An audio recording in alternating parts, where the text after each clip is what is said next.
Canva templates are one of the easiest digital products to create and sell right now. Here's how to make $1,000 a month doing it. Step 1. Pick a niche. Don't create random templates. Focus on one specific audience: real estate agents, wedding planners, fitness coaches, or small business owners. Niche templates sell 10 times better than generic ones. Step 2. Create 10 to 20 templates in Canva. Use their free plan to design Instagram posts, business cards, media kits, or presentation templates. Make them clean, professional, and easy to customize.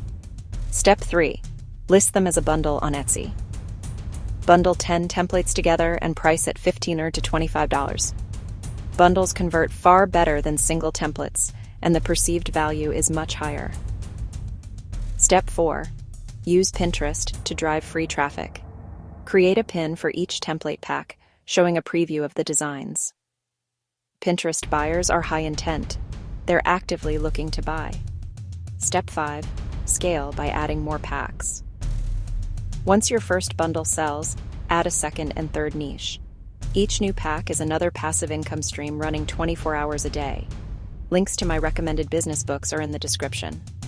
Follow WealthWired for more online business ideas that make real money. Drop a comment if you're going to try this.